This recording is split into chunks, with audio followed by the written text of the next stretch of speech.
Okay, we are live now. Yeah, we are in to our special program today. I think Dr. Nyecha is in. Welcome. Thank you Now, so very much. yeah, we wanted to talk about corruption in Kenya. Uh, it has become a menace, and it has really caused a big impact. Like he says that in Kenya, corruption has broadened into what some call corruption complex. That includes nepotism, abuse of power, embezzlement, and various forms of misappropriation, influence peddling, trafficking, insider trading, and abuse of office, among many things.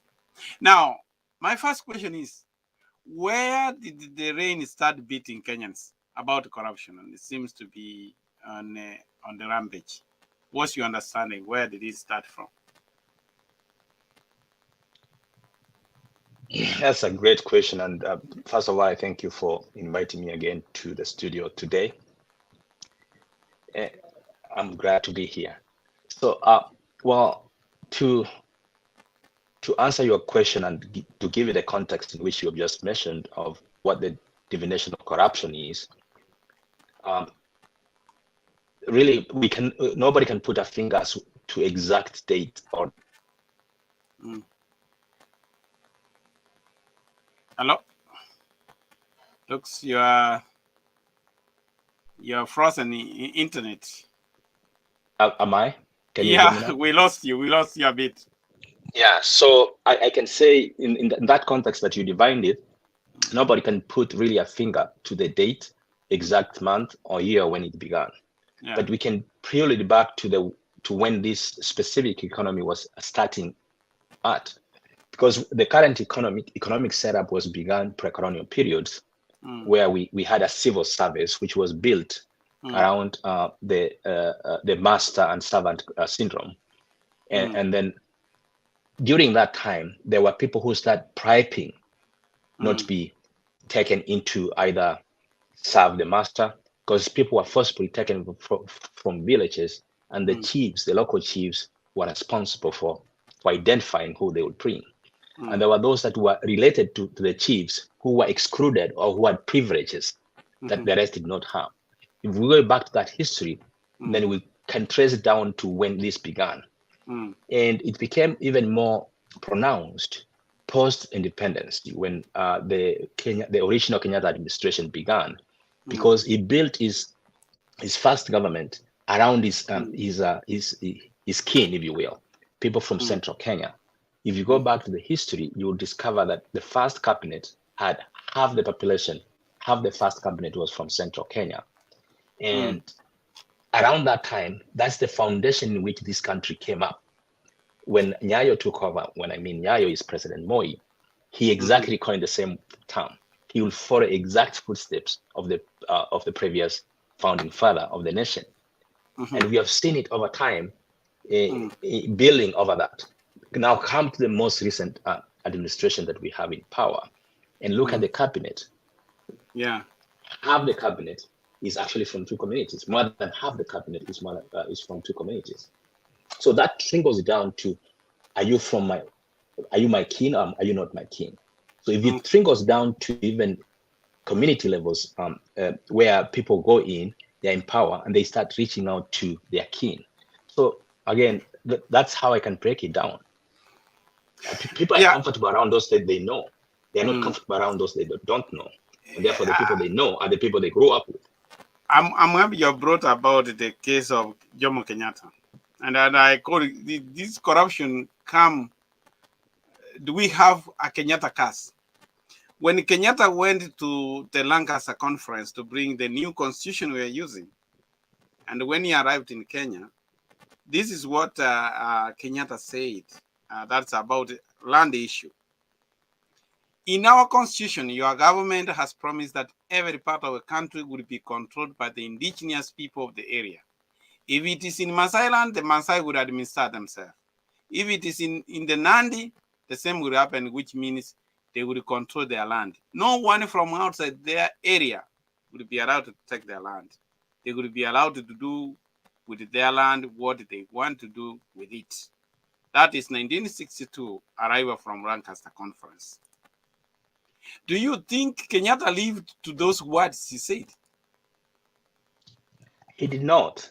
And if indeed we had empowered the indigenous or the locals to take control of their land, we also have a clause within our constitution, even from the very beginning, that any Kenyan cannot live anywhere. And people were willing, who is a willing seller, a willing buyer, they can do that. So if the local people are ready and willing to sell, they can sell it to anybody they so wished. So that's the control. Did that live? No, it never lived for long. Remember, we had Machimbo government, which is the same thing as we do today, which is devolution, county government. We actually had a similar situation, which was like a county government, which only, I think, stayed for only a few years before they abolished it, the Machimbo. Had we stayed with Machimbo, we would be a little bit very different from where we are today. The answer is, I don't think he lived to that statement he said. So he did not live with that same notion. He was saying that every people, all of the tribes would control the land which was taken from the British, that they were to get it back. But that is not what happened.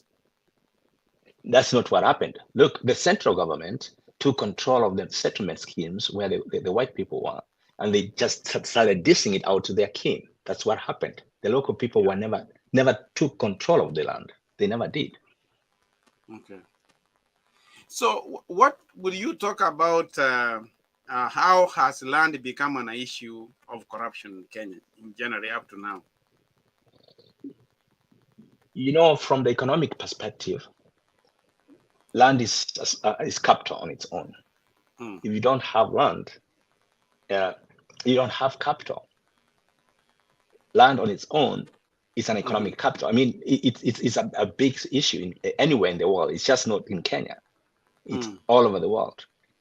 You may give an example here in the United States. In 1776, there was what they call the Homeland Act, which actually gave people, whoever came in from Europe, was given free land. Only they were paying a tax of $2.25 for a 700 square mile, 1 mile square, which is 799 acres. They were given for free, if only you were Caucasian. So in Kenya also, the same thing happened just immediately after independence. Museo Jomo Kenyatta disputed the land to his kin. That's why you find them all over in Rift Valley, where most of those were. And if you go back to central Kenya, the land which was originally taken by the whites was occupied by the elite, not those people who originally occupied the land. So that's where the source of the problem is. The sons of Mau, they didn't get anything. They did not. They called the home guard, those who were guarding the people who took absolutely. The land. So that's where the corruption began, and it trickled down to officers, trickled down to civil service, trickled down to dishing out government jobs, and on and on. So even in nepotism now, as we have talked, how do you think this issue of land contributed to last year election result in Kenya? I really don't know how it may have contributed per se to the winner or the loser. I don't know. But I believe the Hustler movement, which I really credit the President Ruto for coining and really reaching out to those who are the most needy guys in the community. And he was able to galvanize them to raise their conscience that this government will be their government, meaning that they will get what they have been missing for many years. So the issue of land may have been somehow indirectly been responsible to their state because they don't have capital. And when you have capital, you are okay. But when you don't have capital, obviously, you're not okay. And if you go to the central Kenya, for example, millions of central Kenya residents of central Kenya don't have much land. And because of that, they are also in want. Some Kenyans elsewhere think that people from central Kenya are well-to-do. Millions of them are just similarly situated like the rest of Kenyans. So So when Ruto came in, he said, "You are duped. You voted for your own. He never gave you what he promised you. I'll do it this time around. It's going to be your government, the Asra government." Is it true? Time will tell. This is the second year we're beginning this month. Okay, Ben, finally you have joined us to the studio. So welcome to the studio. We can't hear you. You are muted. Yes, Dr. Thank you so much. I'm sorry for misconveniencing here, but technology. I'm sorry. That's why you are supposed to prepare earlier. Yeah. So welcome in. You are the host. So we were wondering, we were in studio, but you were not there. So we are still talking about corruption in Kenya, and we were on origin of what's the origin of corruption in Kenya. What do you want to say? Yeah, you asked a question. I was hearing you, but you could not be able to see me. Where did the rain start beating us? I will go back 1963, when the first president of the country, gave a first speech. I was listening to it.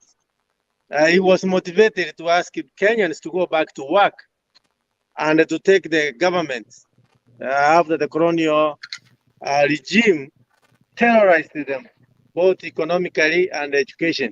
But he didn't talk about corruption. And the second speech he gave, when people were asking him, what do we do? He told them, go and do whatever you want to do, but make sure you are not caught. I think we started on the wrong foot. People thought that if I steal, if I do anything, but I'm not caught, then I will get away with it. Moi came in, he took the footstep of Mr. Jomo Kenyatta. He said, I will follow Nyayo. So the country was on with corruption. People started grabbing, because Jomo Kenyatta, of course, he grabbed all the coast and the shambas you have just said. Nobody asked because he was not caught. He could get out of it. Trump said the same, but if the law can be able to allow me to go with some of the things, why not? So Moi and his people, pivot and name them. They continue doing the same thing. So Kenyans thought that if we are in the government, Nyayo House, we can be able to grab and get rich, milking from the country, the government, their own government, without knowing that they are milking from themselves and their future. They continue. Kibaki came in, tried to improve after 27 years also. Even the people themselves, they wanted to help the government to grab the police who were corrupt. So but it didn't happen. It didn't happen. It didn't happen because they didn't have the machineries. They had already gone very, very deep in corruption. So we have been thinking about Mr. Ondimu. How can we be able to help this government who is struggling to get out of corruption? I was listening to Ruto. He's saying, "Oh, if you are corrupt, I meet you. You're gonna go with me, or you leave this country, or I put you in." So, what can we do as a country before we go to what the country is doing right now? Because we are deep in corruption. Corruption has been rooted completely. The people who are born, they are thinking on how we can be able to get into government and grab.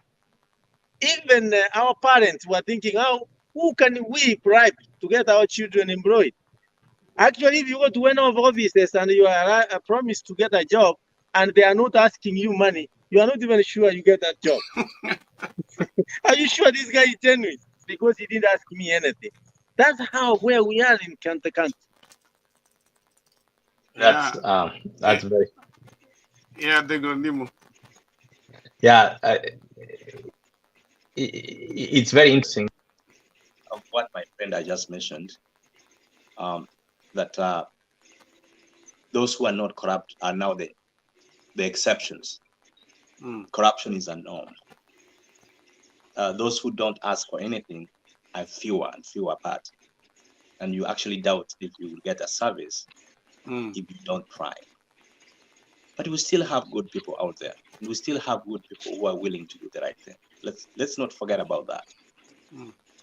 How can we do it? I think when the president, for example, has stood his ground from Western Kenya, where he was this week, and he said, it's either you stop what you're doing, or you go to jail, or you ship out of Kenya, or you go to heaven. I put you to jail. Shipping them to heaven is an alternative that most people fear, because they will not expect that coming from the present president. I will ship you to heaven, ship out of the country, or go to jail. He gave them 3 alternatives, none of which is really appealing. But let me ask you, if President Ruto was elected and they swore to protect the Constitution of Kenya, to uphold and respect the Constitution of Kenya, do you think is as a president to threaten people that you will put them to jail like without a trial, because they have already taken to court? Everybody has a right to go to court, and everybody has a right to life. Do you think that is a good statement for a person of a stature to say like that?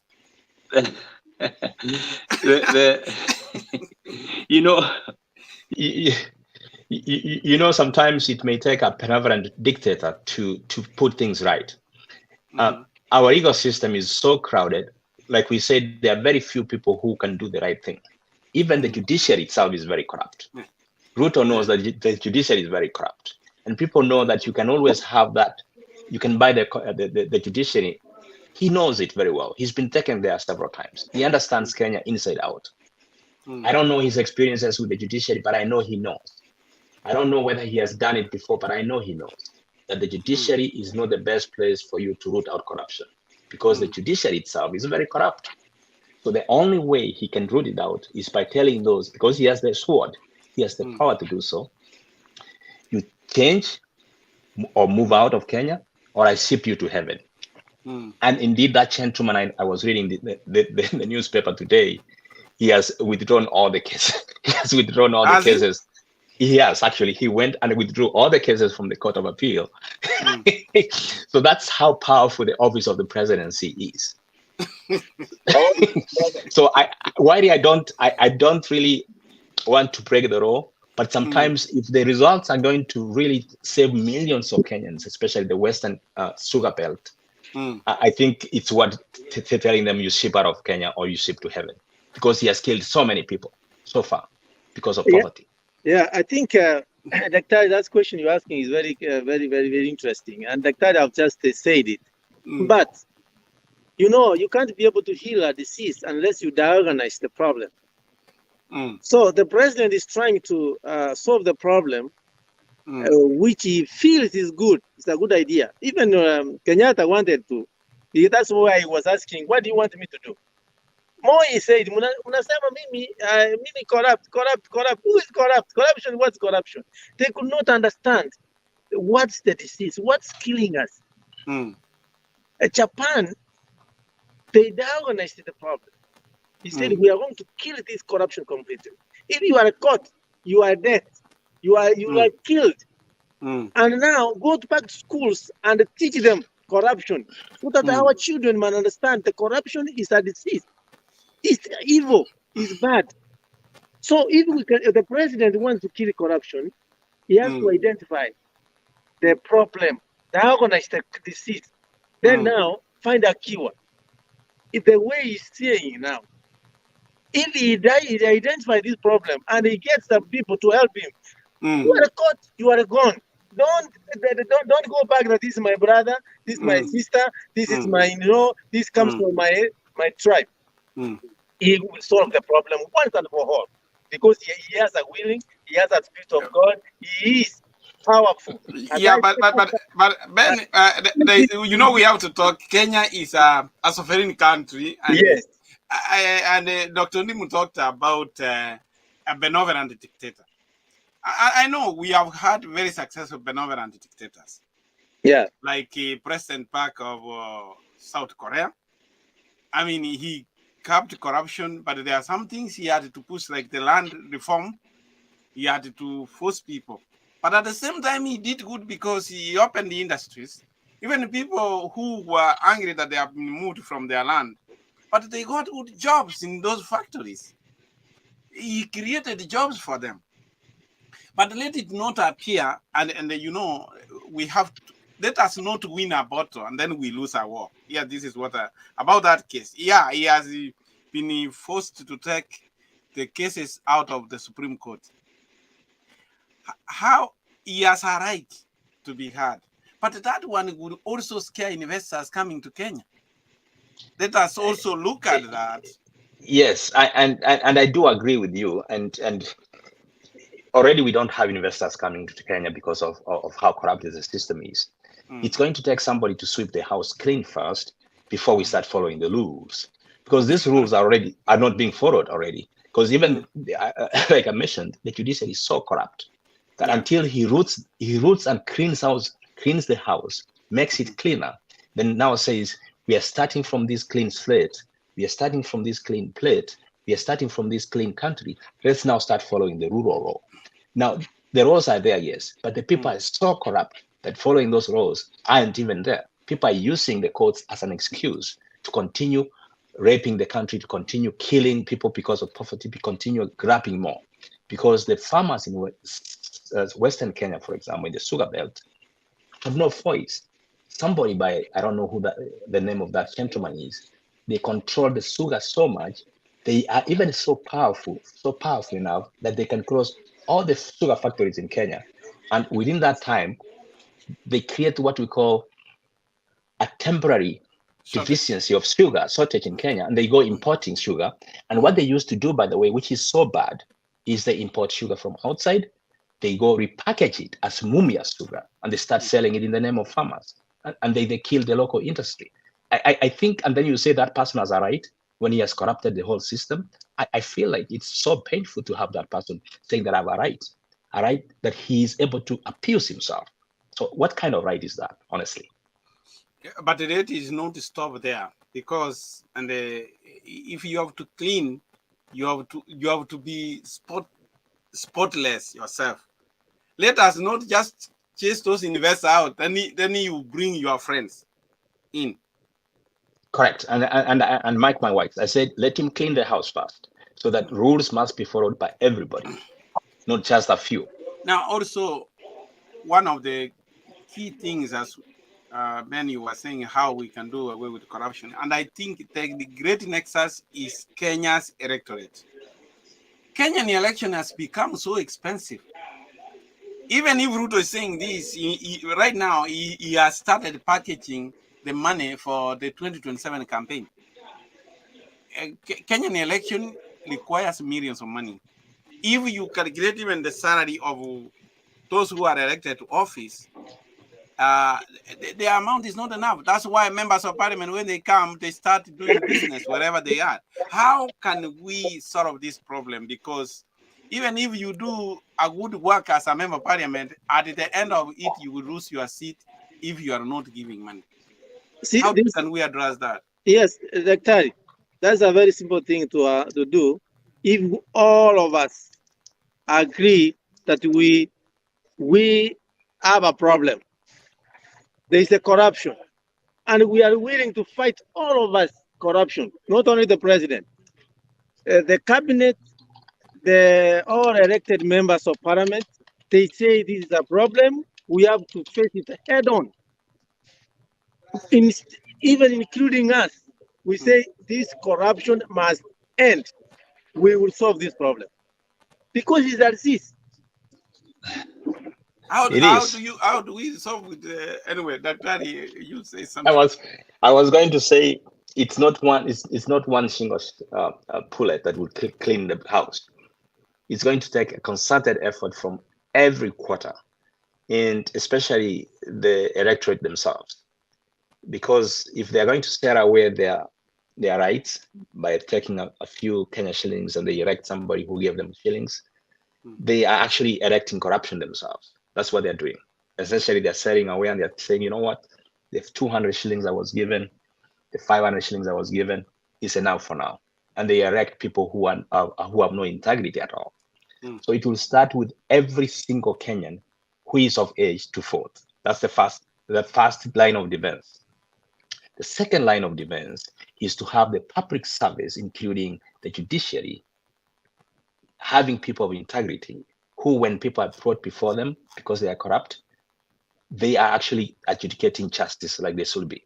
The third line of defense, and which is really what we have, having elected people of integrity, they will now protect the assets of the public. So the first line of defense is the people themselves. So we always point at the people like we have so and so is not doing well. Yet we are the very same people who woke up very early in the morning. By 9 o'clock, we are done and we have put them in office and we start complaining. Yeah. They turn around all of the time. You will hear say, yule ni mwizi, yule ni mwizi. Yeah. But the eve of the night, he gives you money. Tomorrow you vote for him. He goes for 5 years. Actually, there is I was told there is a member of parliament in Kenya before the last election. He gave members of his constituency letters of the fees their children are holding to take them to schools, that the money is going to come. After he was elected, those students were not just from school. Some of them who did Form 4 exam, when they went to collect their slip, they said there is a balance remaining. When they asked the member of parliament, he says, I don't know anything about that. He's not paying them. They were all of their fees were paid by a letter, and now they have to pay. That is how corruption has gone in Kenya, how the people are tweaked the last minute to vote. Absolutely. And we still elected them. Yeah, and I want to say this: poverty has no dignity. You and I live in a country where the electorate are the people who are actually contributing to people who are running for office. We are the people who contribute in terms of man hours, strategy, knocking people's doors, and even contributing money for those who are running for office. You all know that when the presidents of the United States are running for the office, they're always soliciting for money from the people. They're always looking for money from. People are not going out there to meet them so that they can receive tokens. People are going out there because they support them.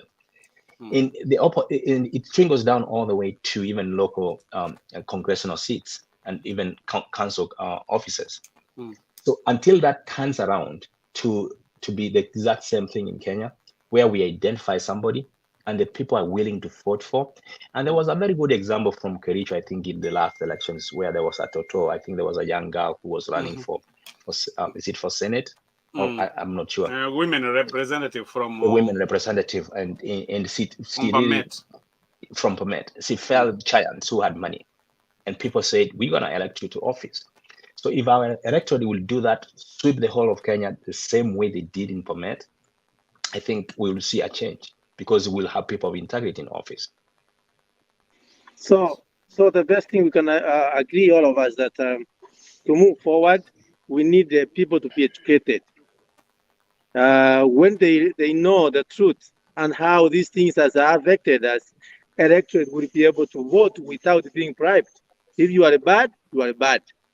So we can be able to start changing from that position. Matiang'i said the truth. This is the same guys who say if they go to parliament, they will just be continue voting for this corruption.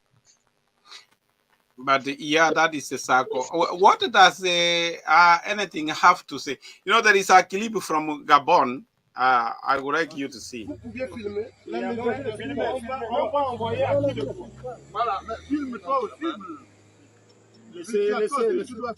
Mais oui, mais il filme, non? Il dit, il ne filme pas, il est en train de filmer. Cassez-moi ça. Cassez. Cassez, on va fouiller. C'est devant tout le monde. C'est devant tout le monde. Casse ton camion. Non, mets comme ça. Fais rentrer le truc et puis tu tires. Tu tires ça, là, ça va. Bon, maintenant, si c'est le linge pour femme, il y a une. Mais forcément, on comprendra. C'est tout.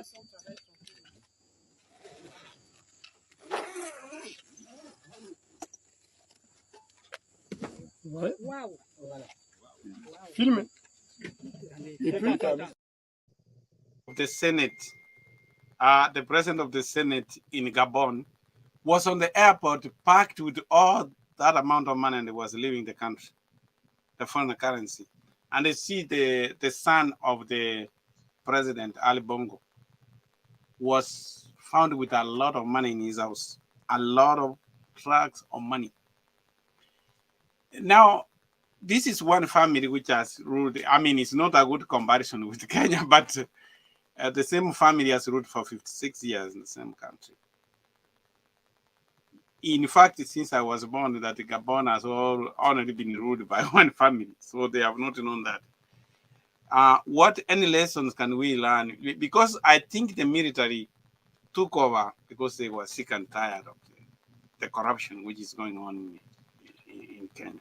Is there anything we can borrow from Gabon? I don't know the history of. I know when I was growing up, we used to hear Omar Bongo. Omar Bongo. All the time, and then his son took over. It's really a pity that we have that going on even up to now. While the military approach is not what I would prefer to be anything, but I think the best I guess we can borrow is, if anything, we can borrow from other countries like Singapore and even the United States. If you look at the history of some of the United States, like New York, if you go to the history of New York City, the history of Chicago City, for example, they were the most corrupt cities ever in the 30s. But the corruption was rooted out of the city hall. And how people stood up. It's not the police, it's not the police, it's not the army. It's the people themselves who took power in their hands and said enough is enough. And they elected people of integrity, and they started enforcing the law. So we might put even we can have the military juntas coming in, and we have seen it over and over again in Nigeria for many years. Half the time Nigeria has been independent, it's been ruled by military coup. Nigeria is considered to be one of the most corrupt nations on earth. So I don't think that would be really a solution. We don't know who are coming in themselves. So I think the best thing and the best bullet is people taking the power to their own hands because they have it. Would you say that the last election, Kenyans people were trying to take their power? I would think so, because the present president, and he's a good salesman. President Ruto is a very good salesman, and we have to give him credit, because he tapped on the low nerve. He told those people who are in want, those people in need, the poor people, he told them, this is going to be your government. This is the time. The time has come. For many years, you've been rioting. Now the elite will go. We will make this government. This is a government for you. He was able to sell that, and he successfully did what he did, by the way. So we should give him credit. And the people stood up and said, for the first time in the history of Kenya, we are going to be the people who are controlling the government. Are they controlling the government? Then what do you say about that? Do you think people are trying to get take control of their government? Yeah, if the president stands firm, I like him because, as I said last time, he's a president who doesn't care. So if he can stand firm and put his foot down the way he has started, and don't say that Brookman, for example, or somebody who comes from his area, he protects him. He doesn't protect anybody. Let the law and the constitution work. And he says, this is the end of corruption. He will succeed. Because as the Tari said, he's a salesperson. He can be able to sell to people what he wants to buy. I like him for one thing. Up to now, the counties, for the first time, have received the money on time. What does that tell you? He has started collecting money back to the people, which is good. Now corruption, one thing of Western, not the hand. Let him continue like that, and be democratic, and let him go back to parliament. Let them decide. So as we proceed, Ondimu said, one bullet will not kill this disease. It's all of us together, but he has power to give us the way. forward. Now, if I want to record what Dr. Ndim said, in the beginning, what happened that more than half of the cabinet of Kenyatta was from his ethnic tribe. Kwere Moi came, even his senior appointments, whatever, were coming from his region. That is nepotism, and the tribalism, which has been a disease. We did not see any change when Kibaki came in. We expected to see change, but it did not happen. The same way with Kenyatta. And now, President Ruto. Take, for example, see this picture. This was a picture. These are his friends, classmates, who they were together. And see what happened. Cabinet Secretary Energy, David Chirichi, his classmate. CEO Kengen, Abraham Serem. CEO Kenya Power, Joseph Sirol. CEO Kenya Pipeline, Joe Sang. So these are all his henchmen in office. And now, do you think that is there anything example is showing that he can go and reprimand somebody that you are practicing corruption here in the office? Does he have that? Dr. For the first time, I want to be very honest to you. If you become a president right now in Kenya, because of nepotism and it is so deep, and insecurity is there, who do you choose for the position that can protect you? You call on him, you call on Bernard to be one of the key pointsmen there so they can protect you. What I'm trying to say is, since 1982, presidency is very, very unstable. Unless you put somebody in the key position that you trust. So is that corruption? Is it that corruption you are practicing? No. Let me give a point so that you can also figure it out. It's corruption in a way that you are protecting yourself. I don't know what's coming because everybody's corrupt. This guy can come in and topple me. So what I do, I give somebody I trust. I can call a phone and say, "Oh, what's going on?" That's what is happening. But if he stands firm and say, "These people who are being there, are they corrupt?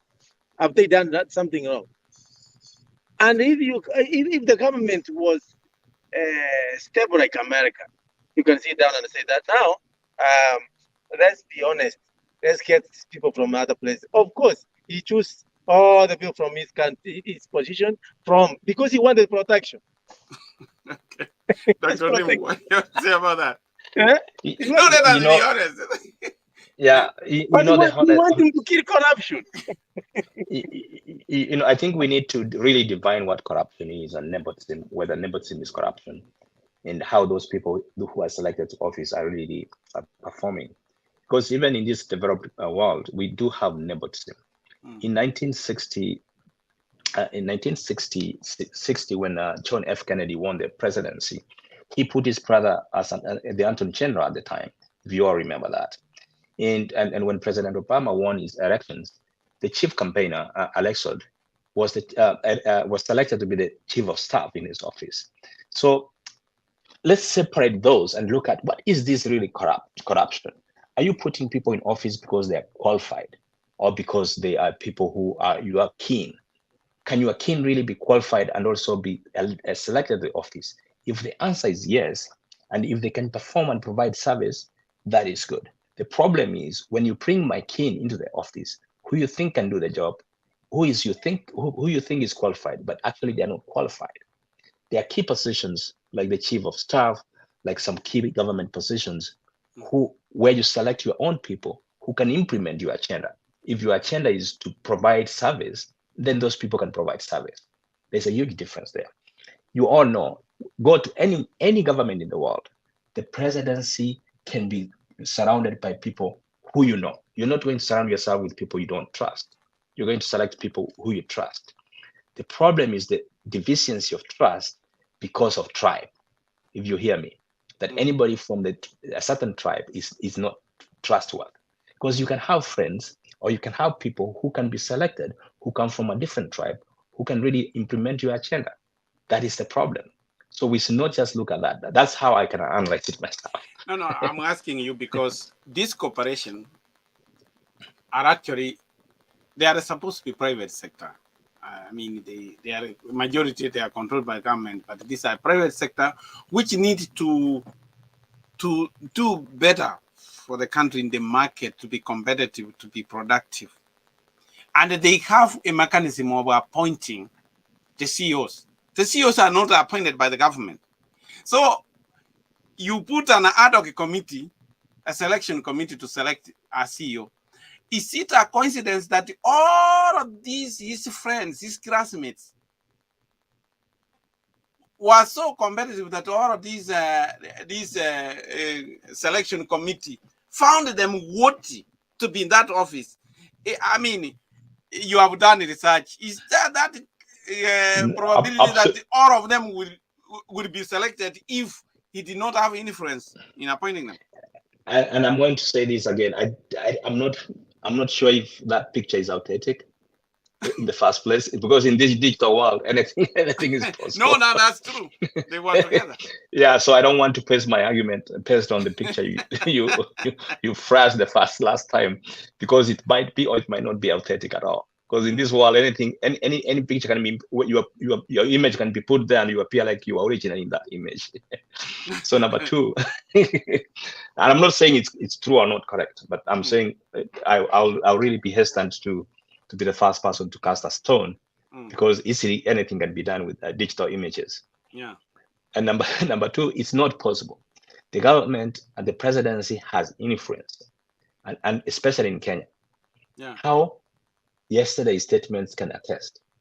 President Ruto stood up in Western Kenya and told Rai to ship out of Kenya, withdraw all the cases, go to jail, or he will ship him to heaven. The gentleman, I think he said, no, I don't want to go anywhere with those. He withdrew the cases. So in the same way he has influence, in that, he also can have influence in the appointments as well. So the answer is easy. Good. Now, let's talk about embezzlement and how bribery works in Kenya most of the time. In that, you can see, I got this from another research which was done by a French company, IFR. Now, this is how bribery works in tender. You know, we embezzle, a lot of money is embezzled. The highest bidder in terms of bribes is awarded the tender.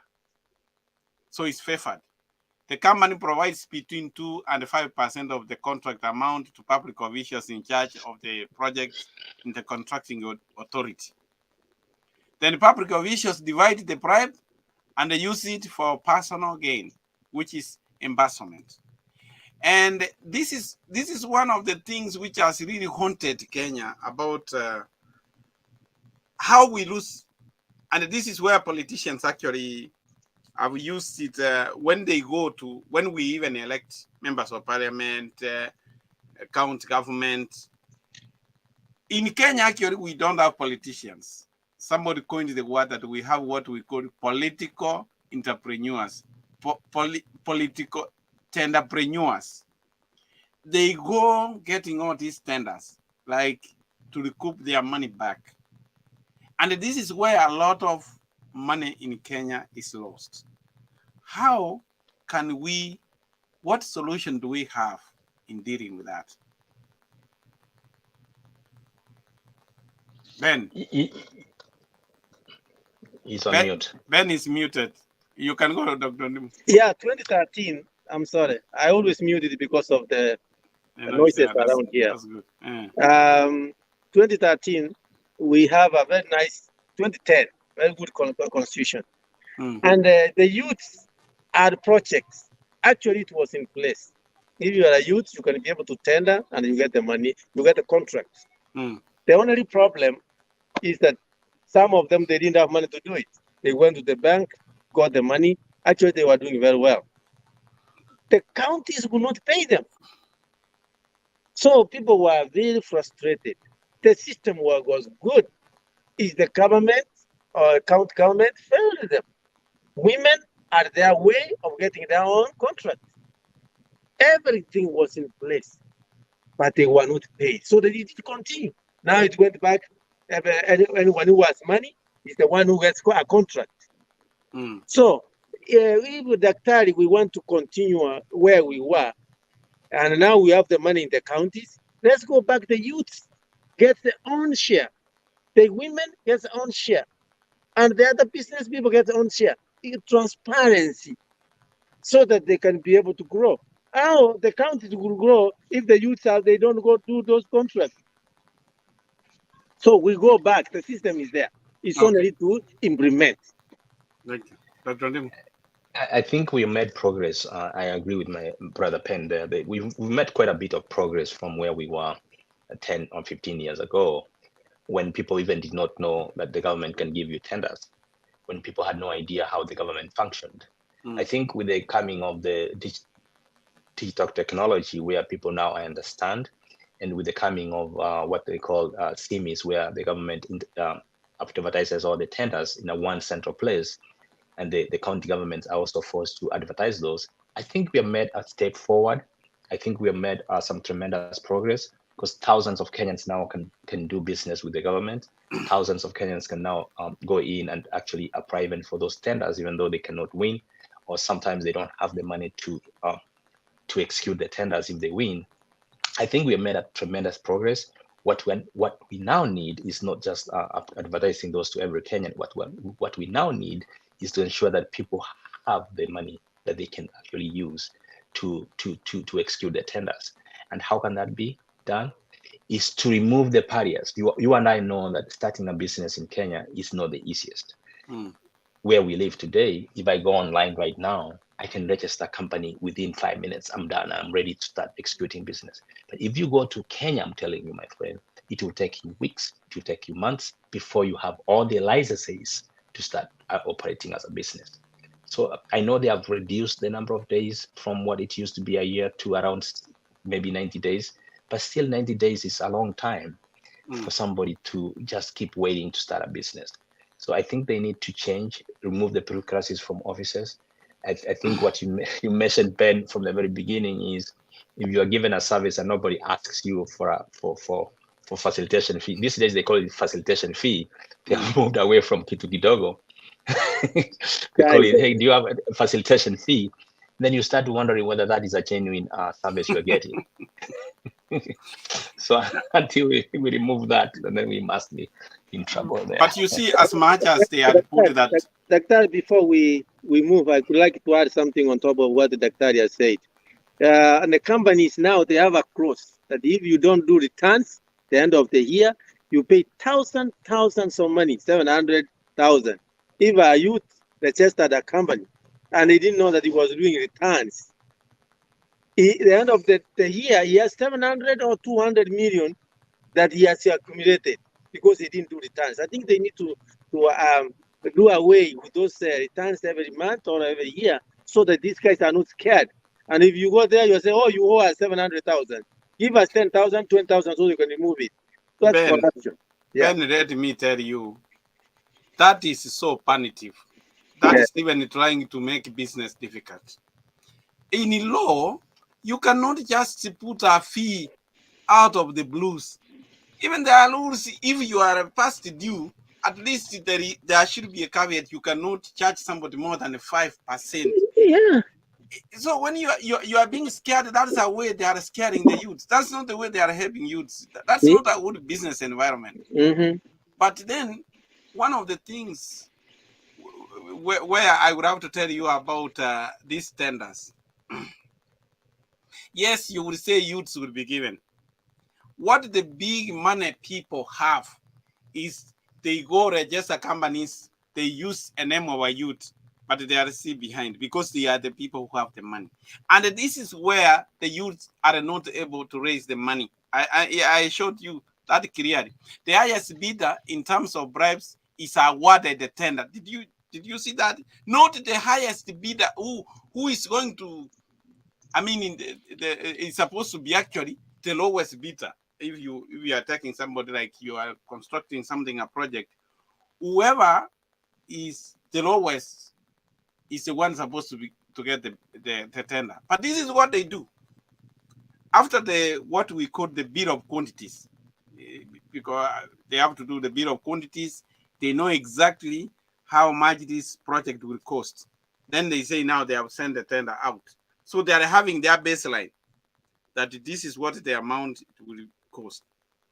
So people will tender here and there. Everybody will tender not knowing.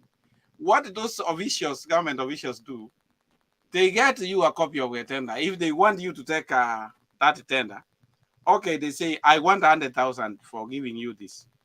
I will give you the leakage, how to fill the form. This is the amount we want you to put. Even they will wait up to the last minute. They tell you the people who have tendered are here, just put this one here.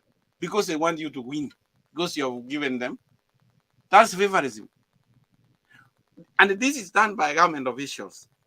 How can we get a way out of it? That's one of the things I'm telling you. Inside, and this is where money is lost. And that's why people are becoming politicians. So they have their companies. They pay themselves.